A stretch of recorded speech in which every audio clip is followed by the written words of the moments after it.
Allahumma Um, ameen. So here we are live streaming everybody. So allow me, sorry, it just happens sometimes. It takes time to load. Okay, here we go. So Bismillah ar-Rahman ar-Rahim, we were actually doing these ayat right there. Okay, and we went in some details at least. وقالوا لولا نزل عليه آية من ربه قل إن الله قادر على أن ينزل آية ولكن أكثرهم لا يعلمون.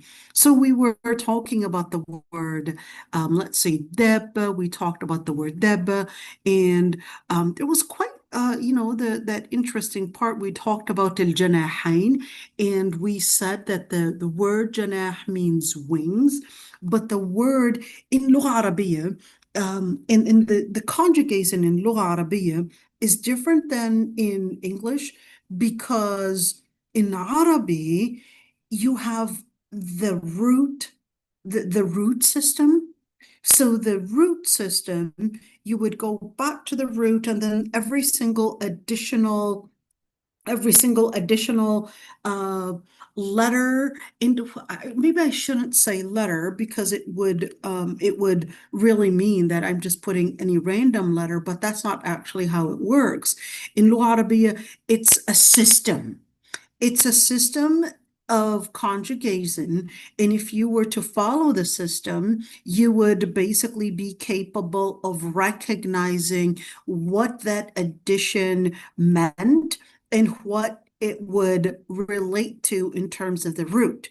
So the root and the conjugation, they would basically go back to each other. So when the reason why I'm commenting on this one is because I just want you to see when we say, for example, junah. Okay, and you're like, well, wait a minute. I thought janah meant wing. So how is junah related to the word janah? And I would say, well, you look at the root is going to be janaha.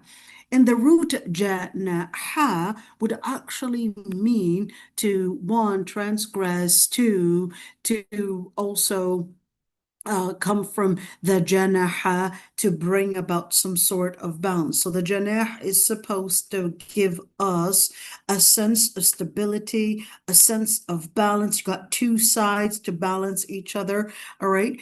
And when you look at same thing, you look at the uh, the ship itself, and when you're looking at the ship, Janahat Safina, we would say that the ship had actually went into some janah or junah or whatever.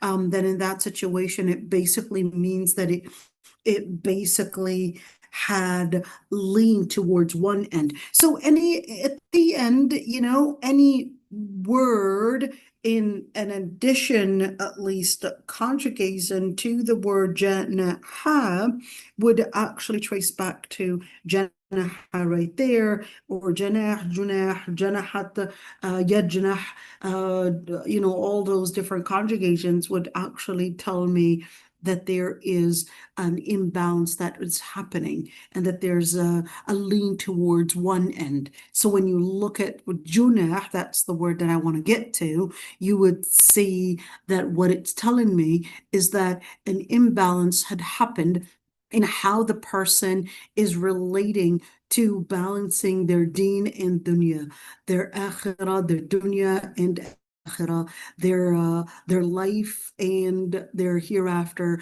or even their spirituality and their body. All these different ends are supposed to be in a balance. Once they are in an imbalance, that's when they get into this junah. Okay. Even though this is irrelevant to the ayah, but sometimes I like to comment on these things just to, I guess, use the system and use how we understand the Lugha Arabiya, because it's part of tafsir. So I don't necessarily want to just stick to the word itself, but I want us to really study the system and how we understand Lugha Arabiya. Okay. إِلَّا أُمَمٌ أَمْثَالُكُمْ. And we said before When Allah subhanahu wa ta'ala said, وَمَا مِن دَابَّةٍ فِي الْأَرْضِ وَلَا طَائِرٍ يَطِيرُ بِجَنَاحَيْهِ إِلَّا أُمَمٌ أَمْثَالُكُمْ, that every single dabba, which basically is a creature that walks on earth or a bird that flies with their wings, they're basically like us, or at least nations like us. We did talk about why, at least some of the reasons why fish were not included, or probably other creatures that we may not see, viruses, bacteria, and of course, right now we're capable of seeing even more and more creatures that are probably just flying, including space. So just something to know that this ayah is not necessarily inclusive to everything, and this ayah is not necessarily considering that it's exclusive to these creatures that are similar to our nations, but this is basically trying to be inclusive to include all the different creatures. So whether something that, here's this one, and Al-Qurtubi said, وَخُصَّ بِالذِّكْرِ فِي الْأَرْضِ دون السماء لأنه الذي يعرفونه ويعاينونه. He said, and the reason why the ayat were emphasizing on speaking about the different animals that would basically walk and dwell on earth and not necessarily the creatures that probably live in the skies, it's basically because this is what they are observing, this is what they would know. In other words, this ayah is letting them know that every creature basically follows a certain paradigm, and that paradigm is the paradigm that you live in, the structure that you live in as human beings, whether it's family or whether it's in a certain structure in nature, or whether it's needing water, it's needing food, it's needing, it has a beginning, it has an end, or whether it's reproduction, all these different things. In other words, there's a certain structure that you will see very similar to yours. The concept is really the same. So ما فرطنا في الكتاب من شيء, and we talked about ما فرطنا, we talked about ما فرطنا, meaning that Allah subhanahu wa ta'ala did not leave out anything in the book. But does that mean that everything in the Quran basically will comment on everything that we see in life? Some scholars actually said yes, which is a really ironic statement, because the Quran is a book of guidance. So you're not going to find medical treatment necessarily in the Quran, because the Quran is a book of guidance and not a book of medicine. Okay, you can get some inspiration in regards to perhaps medical studies, or probably some truth that was mentioned in about oceans, or some information about probably the Big Bang or whatever it is, in terms of space, or in terms of zoology, in terms of genetics, embryology, whatever it is. But you could really not consider that that is a sign that ما فرطنا في الكتاب من شيء. That means that the Quran is also a book of science, which is not accurate to say. The Quran is not a book of science. And even when we want to understand the different, let's call them scientific miracles, let's just use that word because that's the term that right now many would like to use. I personally am hesitant to use that one, because the main miracle in the Quran was actually the lugha, was actually the language, and not necessarily science. So just wanted to note that one. Anyhow, what's quite interesting as well, إِلَّا أُمَمٌ أَمْثَالُكُمْ, what does that mean? In what areas are they similar to us? Are they similar to us in anatomy, reproduction? What exactly? Oh, now we know that certainly there is a system of reproduction, or systems of reproduction, for example, systems of reproduction, systems of perhaps maybe bringing it, taking in energy, or basically using different forms of making energy in order for survival, or at least different drives, etc. So that's why. Let's just see, what the scholars in the past had said, but you want to keep in mind that that was in the lens of what they had known about biology, okay? And not necessarily 100% accurate, but that's what they had known about biology. And when they were doing tafsir, you're talking about what century is this? So fifth century? Yeah, right, fifth century Hijriya. So we're talking about, let me see, we're talking about almost 800 years ago. Okay, that was their understanding of biology. And that's why I wouldn't necessarily depend on their interpretation for that ayah in how they were similar to us, but I will still note it because it's mentioned in the books of tafsir. But what's important to you and I is to see how a lot of the different interpretations, yeah, sometimes influenced by, the different things that they had known at the time, and not necessarily everything that you would find in the tafsir is, I would say, an inspiration from what the ayat themselves are saying. Sometimes there's also an integration of the experience, the person's knowledge, and then it basically is included within the book of Tafsir. Let's just see what he said. And he said, it was said. So now remember, if he said it was said, that's an indication that he's saying that he doesn't necessarily support the idea, but some scholars are saying that, so he's just bringing out of it. And he said, that this ayah, إِلَّا أُمَمٌ أَمْثَالُكُم, meaning nations similar to you. He said, they're similar to us in making tasbih. Now that one he's got an evidence for, because Allah subhanahu wa ta'ala said, وَإِن مِّن شَيْءٍ إِلَّا يُسَبِّحُ بِحَمْدِهِ وَلَكِنْ لَا تَفْقَهُونَ تَسْبِيحَهُم. Everything glorifies the Lord Almighty. In other words, does a certain form of praying, a certain form of glorifying the Lord Almighty, but you don't recognize how exactly it's done, in what methods they basically do their prayers in. So that one he's got an evidence on, or they've got an evidence on, وَالدِّلَالَ. Now, this one's quite interesting. وَالدِّلَالَ, meaning that they're capable of searching for a certain instinct. They're capable of recognizing that there's a certain purpose that they're supposed to be basically living in accordance to. That's quite interesting because you would see ants, and the ants are definitely recognizing that there's a job that they're supposed to do. They're investing their effort, and they could have just lived on, and just each one would basically just wander about and do its own job. But no, there's a whole system. It's not just ants. I mean, ants are probably the things that are that are one mentioned in the Quran. Two, the structure of ants, the structure of bees.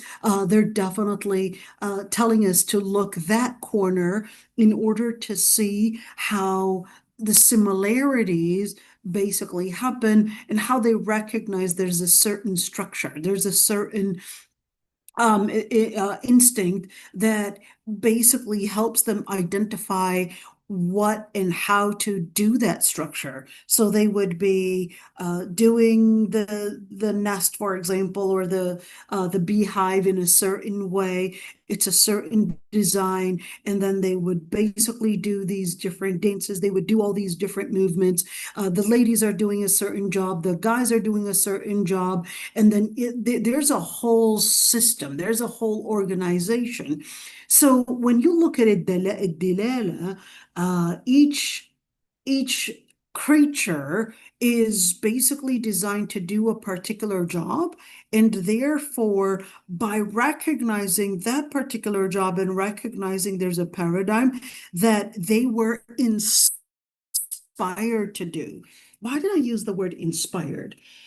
Because in the ayah, Allah subhanahu wa ta'ala really uses the word il-wahi in regards to bees. There's a specific inspiration. There's a specific signal that bees would basically get in order to do the structure that they're living in, and what purpose they're supposed to be doing, how to live it. And all of that basically is subjugated to the human beings in order to survive.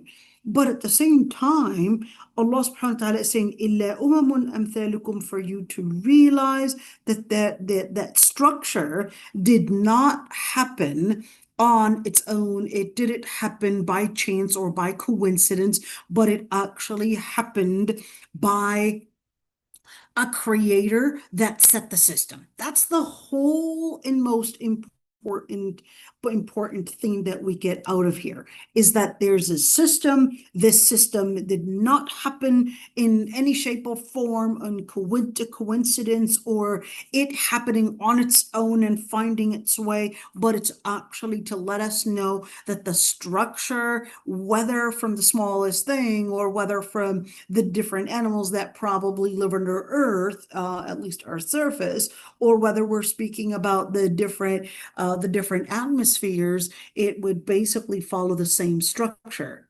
Okay, let's see. And then he said, وَالْمَعْنَى, and what that means is that every single basically animal and even bird, they would do the tasbih for Allah subhanahu wa ta'ala, and that is basically that inspiration that would reflect the oneness of the Lord Almighty, if only the disbelievers were to see. Okay, what else do you want to say? Well, he said Abu Hurairah had said that they're similar to us in a way that Allah subhanahu wa ta'ala would even hold them accountable. And Allah subhanahu wa ta'ala, as in the hadith, for the animals that have horns or the animals that basically don't have horns, if they were attacked by the animals that had horns, that Allah subhanahu wa ta'ala would recreate them on Judgment Day. So this isn't necessarily talk about exclusive, the animals that have horns and animals don't have horns, but this is to say that even animals and how they might transgress on one another, that Allah subhanahu wa ta'ala would hold them accountable and would recreate them in order to basically instill justice. It's quite interesting to instill justice, and that is giving us the inference that even animals recognize justice, recognize the meaning of border, and recognize the meaning of principle. It's quite interesting because when you look at dogs, you look at cats, especially, I guess those, would live around us, and you would see how different animals, they have different behaviors that are similar to us. They make profiles. You could even train those animals or even other animals, and you can let them know a certain border, a certain behavior. We don't want you to sit on the table. It will learn that this table is not something that I'm supposed to sit on. They can get disciplined. Okay. And same thing, you're talking about disciplining, for example, dogs, to train them to perhaps recognize or bark when they recognize, using their potential smell, if the person has high blood sugar or is basically having some kind of a problem that basically that dog is trained to see, or even to recognize how to take his owner to the masjid or even back, or etc. In other words, learn direction, learn structure, etc. I have my own cat, which recognizes did different entrances to the house, and it would go out, basically hang out, hang out at night, especially this is when it likes to hang out, or he likes to hang out. I'm trying to work on their deen that nighttime is not the time for hanging out, but yeah. Anyhow, that's another discipline to work on. But anyhow, maybe he's finding it that it's too hot during the day, so at night it would be better. So anyhow, you would teach it structure, and it would recognize entrances, it would recognize the food and where it's at, it would recognize the water supply, it would recognize all these different things. And it's quite interesting how Allah subhanahu wa ta'ala tells us, إِلَّا أُمَمٌ أَمْثَالُكُمْ to see. It's not just cats, but it's also sheep, it's horses, it's all those different animals. Same thing, إِلَّا أُمَمٌ أَمْثَالُكُمْ. And,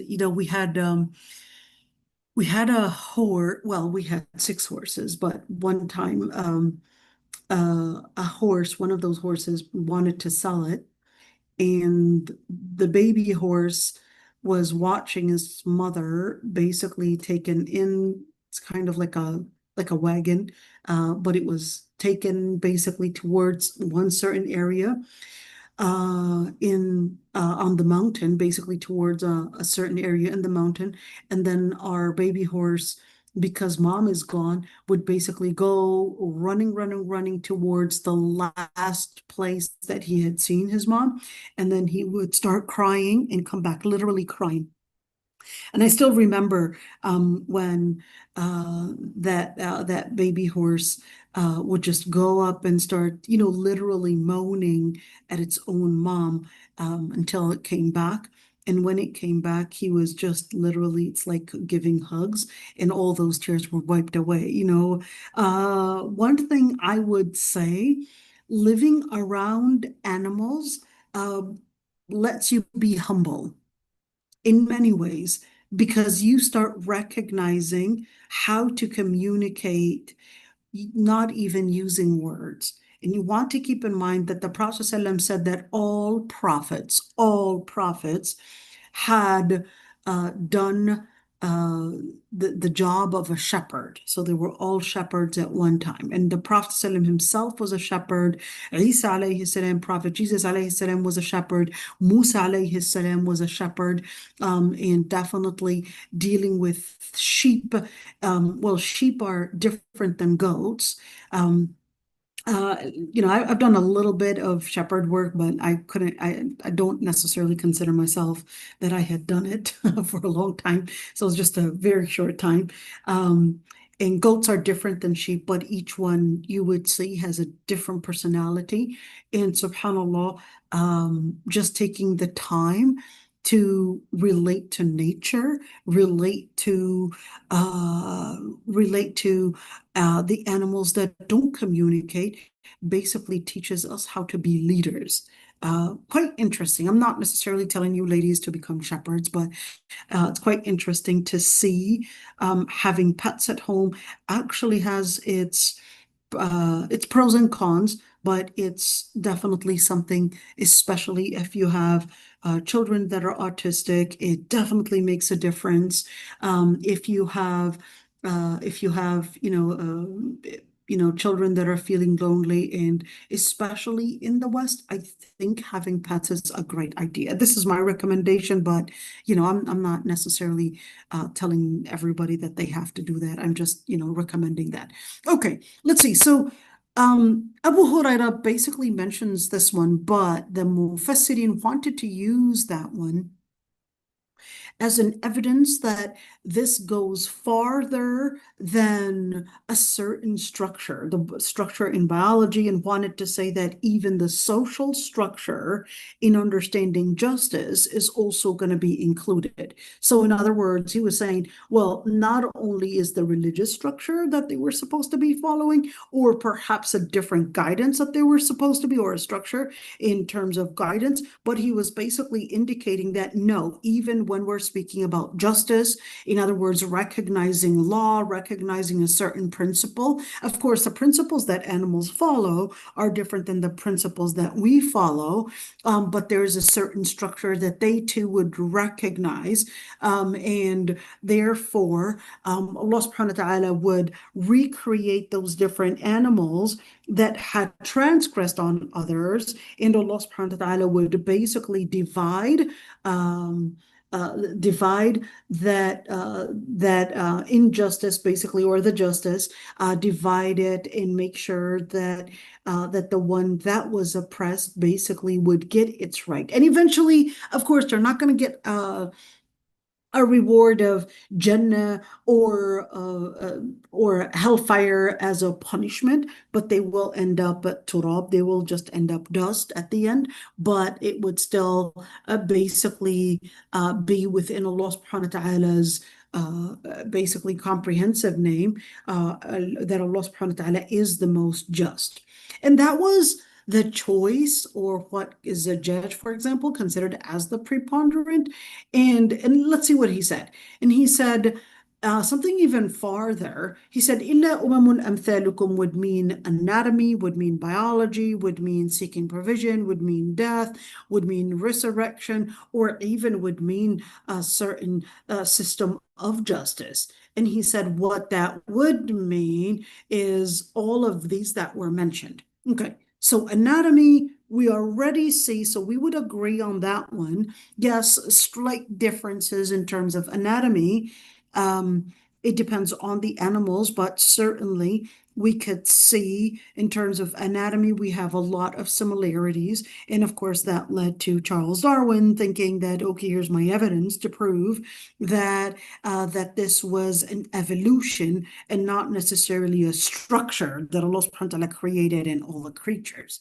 Ar-rizq, in terms of seeking provision, seeking survival. So when you say rizq, you're not necessarily just talking about food, but you're talking about different means of survival. Whether it's basically hunting, or whether it's basically doing different methods for basically finding food and finding the nutrients that are necessary for them. It's quite interesting how the different animals would recognize what is food for them and what is not food for them. So you would see certain animals, they would feed, for example, on plants. Other animals would only feed, well, herbivores would feed on plants, or carnivores would feed on meat, but then you would have the omnivores feeding on both. And of course, the structure of the teeth. But how did these animals recognize that they're herbivores or carnivores? They definitely don't have, somebody, I guess, teaching them, and the animals going to, I guess, the animal school and the carnivore school, and the school would basically tell them what types of food to eat and all of that, and what to avoid and what to eat, and why it's healthy to do these kind of nutrients, then why, and all of that. They definitely don't have any any intelligence of that sort, but they do have an instinct. How did that instinct work? So when we say rizq, we're talking about an instinct. Okay, so that idilala is also an instinct, and that basically is what helps them recognize whether we're speaking about food or whether we're speaking about survival, means and methods and all these different things. That's basically rizq. Al-maut. I want you to look at this one, because when you look at, of course, the philosophers, they went in a lot of different, I guess, analysis and how they saw the foundation of life. So you would have some would say, well, based on seeing the world, it's basically a fight for the survival of the fittest. Okay, so that's one end. That this is what they understood. It's the survival of the fittest. Islam doesn't actually consider that life is, and that part of the instinct is the survival of the fittest. And even if we may think that the fittest, whether we're speaking about physical, or whether we're speaking about military, or whatever it is in terms of human beings, that's not necessarily what makes a survival of one. And it's quite interesting that those that had said the survival of the fittest, they would basically bring in another implication of from that theory, basically coming, if you're saying it's the survival of the fittest, and then in that situation, those that succumbed to a certain principle, they're not going to survive. Therefore, if you are to go outside of principle, if you are to go beyond the system that was set, then you're the only one that's going to survive. And if you succumb to the system, you succumb to the principles that basically were created within your instinct, you're basically or putting yourself and within the ordain at least of losing survival and basically getting extinct. Okay. But that's not what Islam considers. That no, it's not the survival of the fittest. It's basically umamun amthalukum. There's a certain structure, there's a certain principle that basically would apply in different ways, but it's still there, whether we're speaking about birds or whether we're speaking about animals, and that this structure was basically designed by Allah subhanahu wa ta'ala. Okay. And even when we speak about al-maut, we're speaking about death. This would not necessarily mean that that there's any animal that is going to be somehow going to be living a limited time, or there's any animal that's going to be basically living eternally. But Allah subhanahu wa ta'ala is basically indicating that every kullu nafsin dha'iqatul maut. Every nafs is going to taste the taste of death. And then scholars actually talked about, well, what is a nafs? Is a nafs like an animal? Are plants a nafs? No, it's not. But wait a minute. If plants are not a nafs, what is a nafs? A nafs is basically that soul that Allah subhanahu wa ta'ala had put within certain creatures in order to live. Okay? So it's quite interesting.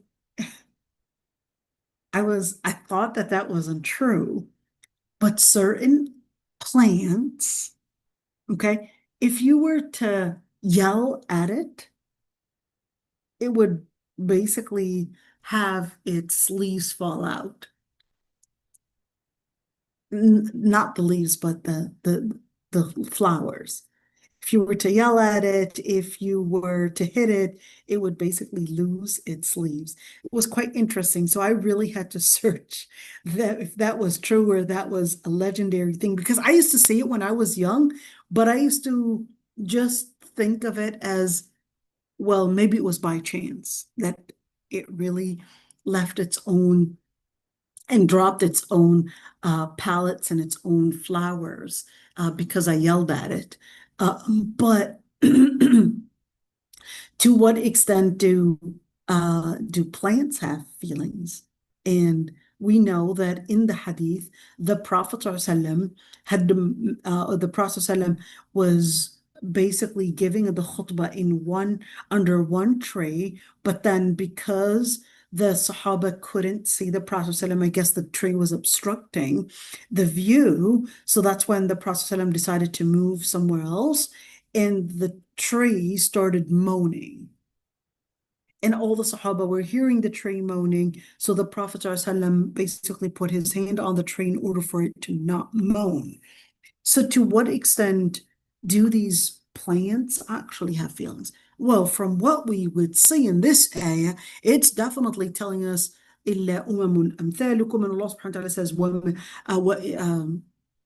And Allah subhanahu wa ta'ala is definitely telling us, كُلُّ نَفْسٍ ذَائِقَةُ الْمَوْتِ. Now, scholars had differences of opinions on the word nafs. So they regarded that nafs would be on animals and human beings. They would basically be considered as having ruh or nafs, the soul or nafs. And that's why they would consider things like roaches, insects, and all of that. They consider that that is not a nafs. And they don't consider that these things have feelings at all. But they will consider that animals have feelings and trees have feelings based on the hadith. Okay, so وإن كل نفس ذائقة الموت.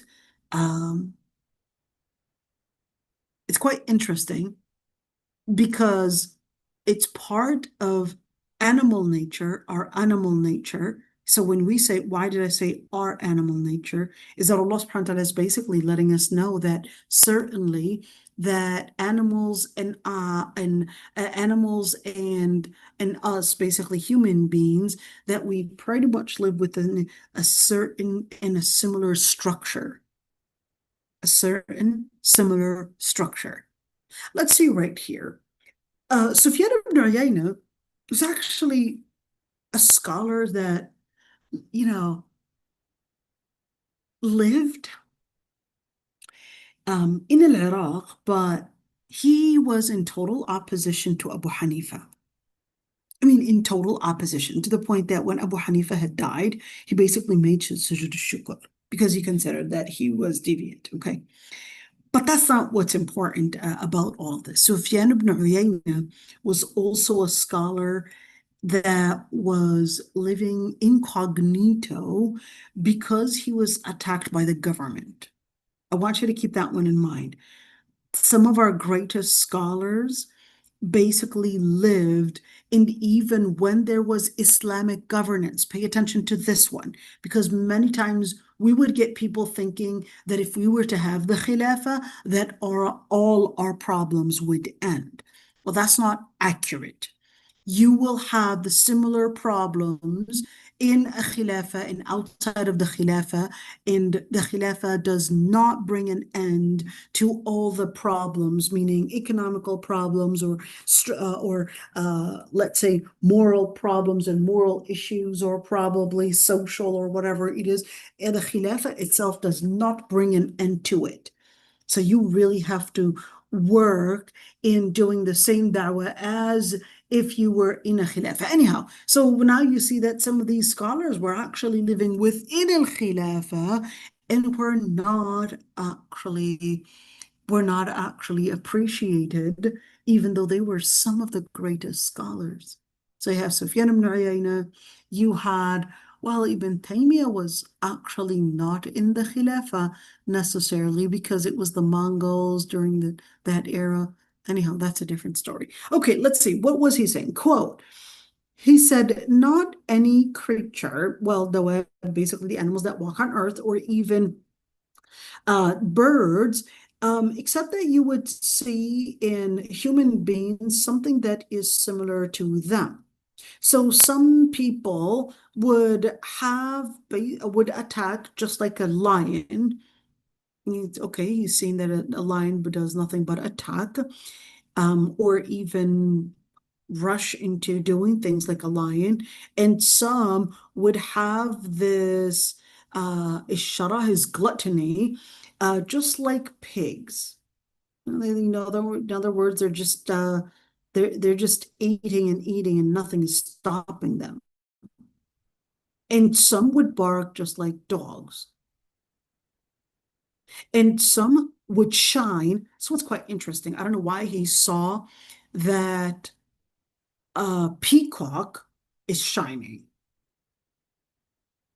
Or maybe he meant to say, wanting to, I guess, brag and somehow bring about himself to being recognized, maybe.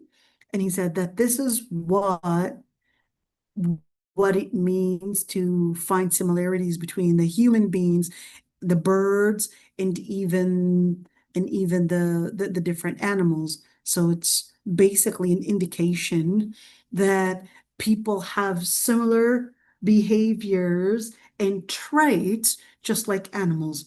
It's quite interesting. Al-Khattabi actually liked that interpretation. And he said, so, and um, based on that observation, he said, so what you're really living amongst are basically just different, just like different animals, or at least people that have the traits of animals. Some would be wild, and others would just be dependent on others. So just make sure that you are cautious because others are going to attack you, and others are probably living dependent on you, and they can't survive without you. So they'll basically depend on you. And it's quite interesting because, I'll tell you one thing, just like any mother, sometimes kids would come up with these different behaviors, and you just have to work on every time they would bring in a new behavior, and which requires, as a mother, to be creative in how to discipline that. So my older son, who's 13 years old, of course, hit puberty. Mashallah, is almost 6 feet, but only 13. And um, his brother is 10 years old, and he's continuously bullying his younger brother. His younger brother is always easily agitated, easily agitated. So he's coming in and screaming and all of that. And subhanAllah, I've been working on this bullying thing for almost a month, but it didn't calm down until I actually came across the tafsir for this ayah. And I started telling my son, one, the bully, and two, the one that is being bullied, that, hey, this is the reality of the world. Okay. You're going to find people that will basically be easily provoked, and you're going to find others um, that will basically just think that they could just go and attacking others. But you just have to recognize that's reality of the world. The reality of the world is that you have to learn that not every single time somebody comes at you or barks at you, you're going to start to bark back, because then you had really lived in their manner system. So you have to learn how to choose your battle and how to avoid those situations when you would see certain animal behaviors basically just going in the wrong direction. You just have to learn how to relate to it. And at the same time, for the other person, I said, well, you have to recognize what type of behavior do you really want to embrace? Do you really want to embrace a behavior of an animal, for example, that is thinking and that is doing the right thing and that basically does a certain structure and brings in a benefit for humanity? Or do you want to think as a wild animal that just goes to find other prey and just goes and attacks them? And alhamdulillah, I was trying to be creative. Let's see how long that will take. Alhamdulillah, so far it's working. I know at one point it's not going to work because, that boy thing is going to come out again. But that was one thing so far. For the past, I guess, week, it's been working just fine. Alhamdulillah, toning down. But let's just, inshallah, wish me luck that I'll be more and more creative to figure out when these behaviors rise again. Okay. Mujahid, who's Mujahid? Mujahid is basically a tabi'i. He said, إِلَّا أُمَمٌ أَمْثَالُكُمْ basically means that the classifications that you would recognize, so names exactly the way that you would have certain names, that these animals would also have certain names. It's quite interesting that scientists would even record certain music, well, harmony, and rhythms that even whales would do to their babies. And Will we one day be able to probably have AI maybe figure out what the animals around us are saying? Well, according to the hadith, yes, we will one day develop an ability to speak to different animals. In fact, the hadith indicates that even animals that are wild animals that will be capable of communicating with them and literally talking to them. Is it going to be like an app that's going to help us communicate with these animals, or what is it? What was it going to be like? Allahu A'lam. But the hadith are indicating that yes, we will actually have the ability to communicate with animals the way that we would communicate in basically language. So it's not, your cat meowing and you knowing that by that meow, looking at the circumstance that it's in, that right now it's thirsty and you presenting water to it. Okay. But no, it's actually going to be saying things like, oh, your son was playing with the iPad, for example. All right. Or doing something. Yeah, it would actually say something like that. It's quite interesting that the Prophet was telling us that, yes, السباع and البهائم, سباع, wild animals and pet animals, or, well, البهائم would basically more be the animals that depend on others for their survival, domestic animals, that is, that they would basically start, we would be capable of communicating with them. And it's quite interesting. What do they have to say? How much knowledge do they have about the world? All right. Quite interesting, right? And of course, al-Qurtubi said, well, there were different interpretations, but most of these interpretations don't actually have an authentic resource. And part of that, he said that they would have some knowledge similar to the knowledge that we would have.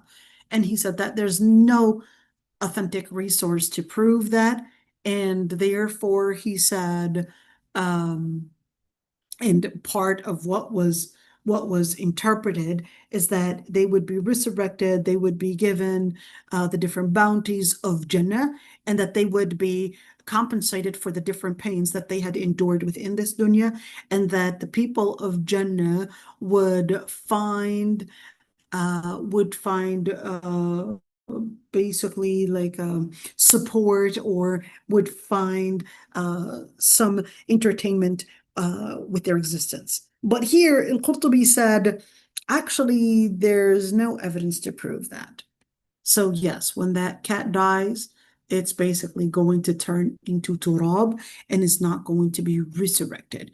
Do all scholars agree on that? The answer is no. Not all scholars agree on that, but the scholars that had said otherwise don't actually have a strong support, or at least a strong supporting evidence. And you look, okay, let's see. He said, was Sahih. Now here's al-Qurtubi wanting to say, here's what I would think based on the research is the preponderant interpretation. He said the preponderant interpretation is that they are similar to our anatomy, and that they were created like us, and that based on this ayah in its context, that their creation is a reflection of a designer, is a reflection that there is a structure that Allah subhanahu wa ta'ala had basically put within the creation, and therefore that they too are in need of the Lord Almighty and in need of Allah subhanahu wa ta'ala's provision, and Allah subhanahu wa ta'ala and Allah كما أن رزقكم على الله, and that just as your provision, your survival depends on Allah subhanahu wa ta'ala, well, so does their existence and their survival. And of course, you could say that Sufyan, basically Sufyan al-Thawri, when it said Sufyan, okay, because he had said Sufyan ibn Uyayna, something else, so this is going to be Sufyan al-Thawri most likely. He said, and this is a good interpretation because because it is what we would see in reality that we would find around us. Okay, ما فرطنا في الكتاب من شيء. Listen to this one. ما فرطنا في الكتاب من شيء. What kitab are we talking about? Literally, it says ما فرطنا, meaning we did not leave any matter out. What is it, tafrit? We'll get to it. Okay. في الكتاب, in the book. Okay, what book are you talking about? Are you talking about al-kitab to meaning al-Quran? Or are we talking about the open book, meaning the world that we would see around us, for us to learn about biology, for us to learn about physics, chemistry, all these different things in order for us to see in the open book, and how the written book slash the wahi is giving us the information that our own intelligence is not capable of figuring out and basically understanding about the structure and where and why the structure is there. And that's that question. What is al-kitab? So there's another interpretation that it is actually al-lawh al-mahfuz. Okay, what is that? So al-lawh al-mahfuz is basically the book that Allah subhanahu wa ta'ala had written in it, one, life, afterlife, the details of people's basically qadar, people's decree, people's rizq, people's life, people's provision, people's time, people, and what their ending is going to be, whether they're going to be people of piety or people of hellfire, and basically containing all the information about life for the past and the future. That's in Lawh al-Mahfuz, okay? And when he said ما فرطنا في الكتاب من شيء, why did they say لوح المحفوظ?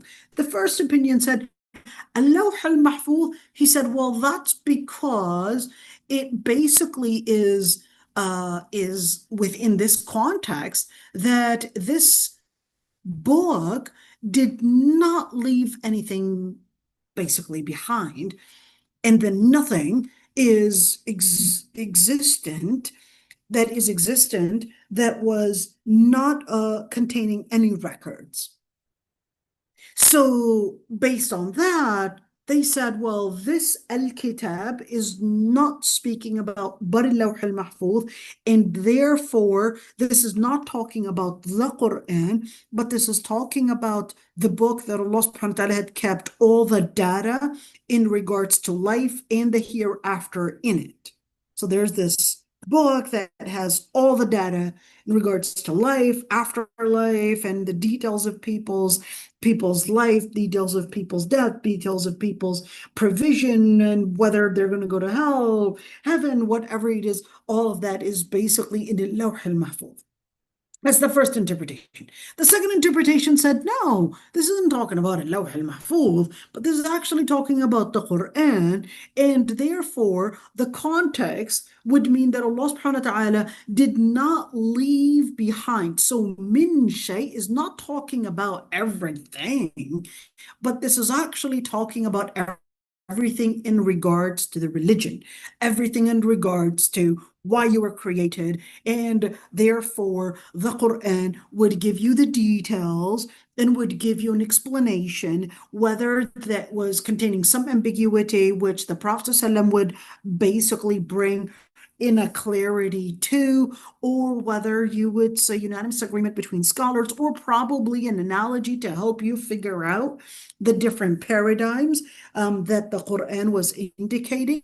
And they said, well, here's our evidence to prove that this was referring to the Quran. Number one, they said, وَنَزَّلْنَا عَلَيْكَ الْكِتَابَ تِبْيَانًا لِكُلِّ شَيْءٍ. Well, the ayah says, and we had revealed the kitab. Here's the word again, al-kitab, the book. And it said tibyanan. Tibyanan meaning that whatever that was revealed onto the Prophet ﷺ, because the sentence was definitely directed at the Prophet ﷺ, that everything that the Quran or this book contained, that it basically has an explanation to everything.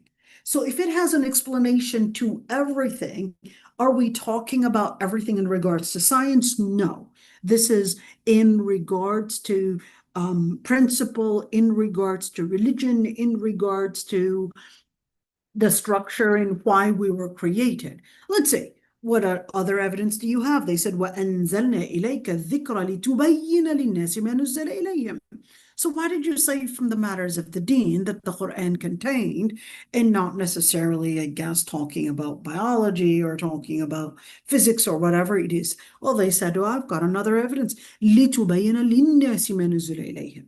The main object of why the Quran was revealed is not a book of science. It is not a book to help you figure out how to probably design maybe a better economy or perhaps a better, a better quality of life or whatever it is. But no, the whole object and what the Quran is founded on is basically to bring to the people a clarity of what was revealed onto them, and therefore the hadith, the ayah says, وَمَا أَتَاكُمُ الرَّسُولُ فَخُذُوهُ وَمَا نَهَاكُمْ عَنْهُ فَانْتَهُوا. So what the Prophet ﷺ had come with, the ayah said, then that's what you need to take, you need to embrace, and what he had forbid you from doing, then that's what you would basically leave.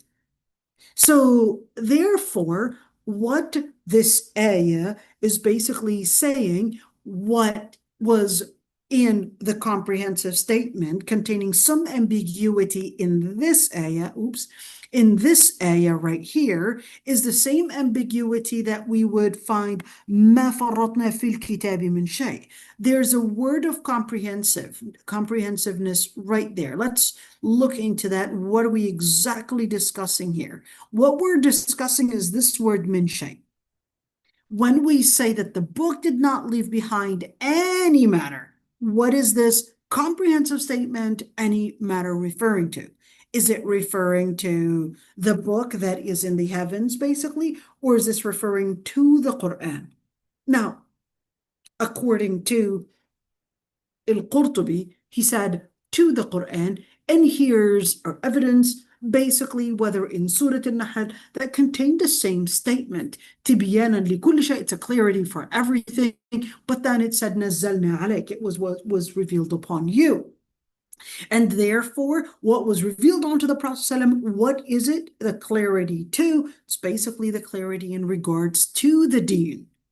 And then he said, well, when we're speaking about in regards to the deen, whether we're speaking about giving us details or whether it's giving us a foundational information, and that's why that ayah said, اليوم أكملت لكم دينكم. When the Prophet ﷺ, Allah subhanahu wa ta'ala revealed unto him, and today I had perfected and completed your faith. And Allah subhanahu wa ta'ala says, ثم إلى ربهم يحشرون. And then they would be resurrected to their Lord Almighty. So what does that mean? And remember, the scholars that said إِلَّا أُمَمٌ أَمْثَالُكُمْ, they also used this one, even though al-Qurtubi, I guess with this one, he didn't really bring that indication, but other books of tafsir, they related to it, and they said, إِلَّا أُمَمٌ أَمْثَالُكُمْ, in the context of the ayah saying, ثُمَّ إِلَىٰ رَبِّهِمْ يُحْشَرُونَ, and he said, well, إِلَّا أُمَمٌ أَمْثَالُكُمْ, then they would be resurrected to their Lord Almighty. Those scholars that had said that umamun amthalukum, not only religion, but also in being in the accountability. And that's why they would be held accountable on Judgment Day, and that they would be resurrected on Judgment Day. So you're talking about rows of humans and rows of animals and, everything. Right now, you had a chance to live. Now, the accountability. Where's the evidence on that? Well, there's a hadith in Sahih Muslim that the Prophet ﷺ had said, لَتُؤَدَّنَّ الْحُقُوقُ إِلَى أَهْلِهَا يَوْمَ الْقِيَامَةِ حَتَّى يُقَادَ لِلشَّاةِ الْجَلْحَاءِ مِنَ الشَّاةِ الْقَرْنَاءِ. So this hadith is actually authentic. He said, you will give people their rights on Judgment Day to the point that the sheep that basically does not have horns, it will get its rights from the animal, the sheep, basically, that had the horns. And he said, well, that's an evidence that on Judgment Day, the animals would be resurrected. And he said, and that's basically what Abu Dharr, Abu Huraira, and Al-Hasan and other Sahaba themselves had indicated. And in fact, it was narrated off Ibn Abbas. When he says it was, what do you mean it was? Well, that's Al-Qurtubi indicating that he doesn't think that there was a strong narration to support that Ibn Abbas really believed this. So who's Ibn Abbas again? Ibn Abbas is the Prophet's cousin, and also the Prophet had made the dua for him. Allahumma فقهه في الدين وعلمه التأويل. Ya Allah, give him the understanding of religion and give him the ilm of Quranic interpretation. Okay, let's see. And الأول أصح. So what did he want to say? الأول أصح والخبر الصحيح وفي التنزيل وإذا الوحوش حشرت. He said, and what is al-Qurtubi choosing? Al-Qurtubi said, what's actually preponderant is that, yes, on Judgment Day, the animals would be resurrected too. And he said, here's my evidence. In Surah Al-Takwir, Allah subhanahu wa ta'ala says, وَإِذَا الْوُحُوشُ حُشِرَتْ. What is al-wuhush? Al-wahsh is supposed to be a wild animal. But this isn't talking about only wild animals, but this is also talking about all the animals, that they too would be resurrected. Okay, let's say, and there is a narration, and he said, يحشر الله الخلق كلهم يوم القيامة. Allah subhanahu wa ta'ala would resurrect all the creatures on Judgment Day, including the animals, including, well, wild animals, including the other animals, everything that walks on earth, basically, and including birds and everything, to the point that Allah subhanahu wa ta'ala's justice would include everything, even if we're speaking about the animals that had attacked other animals. And then Allah subhanahu wa ta'ala would say, Kuni turaba, be dust. That's why the disbelievers, they would then see that right before their eyes that some animals are turning into turab, or turning into dust, basically turning into soil. So they would say, well, can that happen to us too? It's like just bring an end to it, and that way we would be considered as all done with this. But then Allah subhanahu wa ta'ala would know, you're in a different situation, not like the animals, but you've got a different accountability.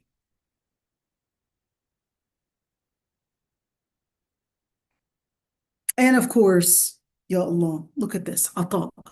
Who's Ata? Ata ibn Abi Rabah. That's different than Ata al-Sakandari. Who is that and who is that? Ata ibn Abi Rabah was a tabi'i. He died 110 Hijriya. And I talked about Ata ibn Abi Rabah before. Ata al-Sakandari is different. He was more of a Sufi mystical teacher. That's Ata al-Sakandari. And there are a lot of books for Ata al-Sakandari, by the way. Okay, he said, when the children of Adam would see the amount of fear that they would be living in, they would say, Alhamdulillah, that Allah subhanahu wa ta'ala did not create us like you. And we would not necessarily lurk to Jannah and hope for it, or a hellfire that we would be afraid of. So then Allah subhanahu wa ta'ala would tell them, be dust. That's when the disbelievers would say, well, we hope to become dust. Other scholars said, well, this type of resurrection is basically talking about a specific resurrection. This is talking about the resurrection of the disbelievers. And he said this is more of a parenthetical clause, so this isn't right there giving them an informative clause, but this is right there telling them that you will be held accountable. And therefore, Allah subhanahu wa ta'ala in this ayah was not just giving us an informative clause and just telling us, hey, everything's going to get resurrected. Here's an information for you to know. He said, no, those scholars, they said, no, this isn't an informative clause, but this is actually in the context of giving us an evidence that Allah subhanahu wa ta'ala is basically the Lord Almighty. He is the Lord of everything created, and He is the one that created the structure. So they said, well, this is within the context of letting them know the structure, and this isn't in a context of letting them somehow know for the sake of just seeing, oh, quite interesting. This isn't quite interesting as an interesting thing to basically just give you as a storytelling thing. This is to mean interesting in order to really reflect on the magnificence of the Lord Almighty, and that each and every single one of them would recognize that إِلَى رَبِّهِمْ يُحْشَرُونَ, that they would turn to the Lord Almighty, and that the Lord Almighty would basically resurrect them in that situation, and that this is something that people should be taking in serious, as a serious reality, and therefore not take it for granted and thinking that life is just something that they could just pass like that. Okay, let's continue.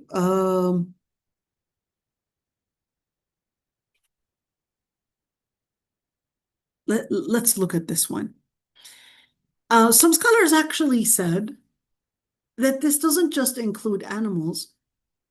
They said, no, this also includes different matter as well. And al-Qurtubi wanted to say that that's actually not accurate.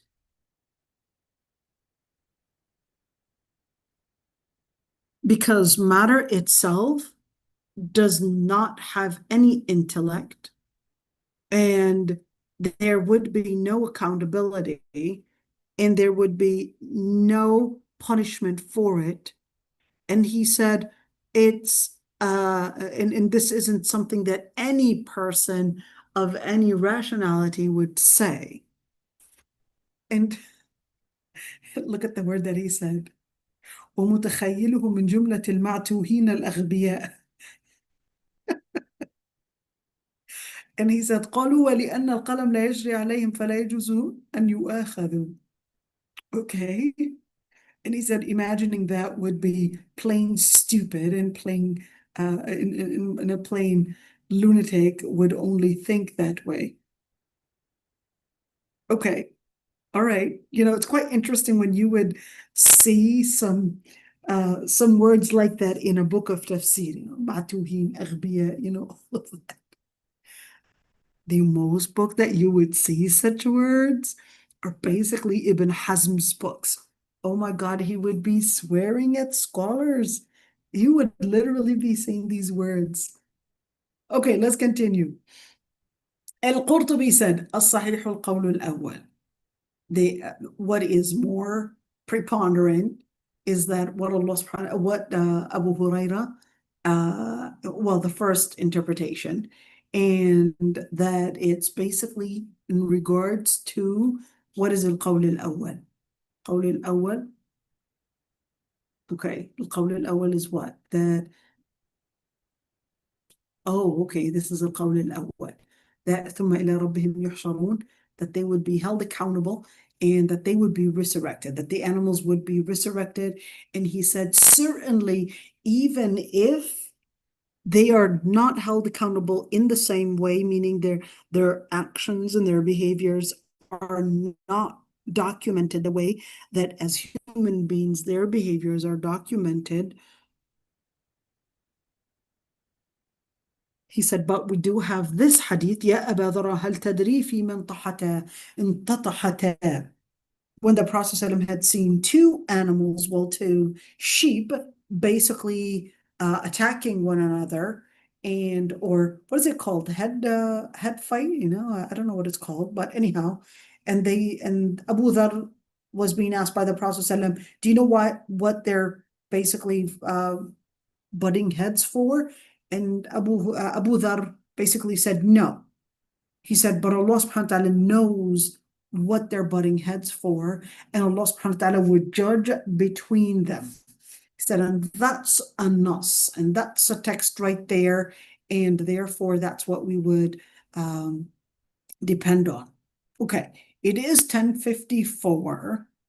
I would love to continue, but just want to be respectful of people's timing, okay, because I know it's nighttime for you. So if there are any questions before we end right here, or you would like to say something, I would love to hear it.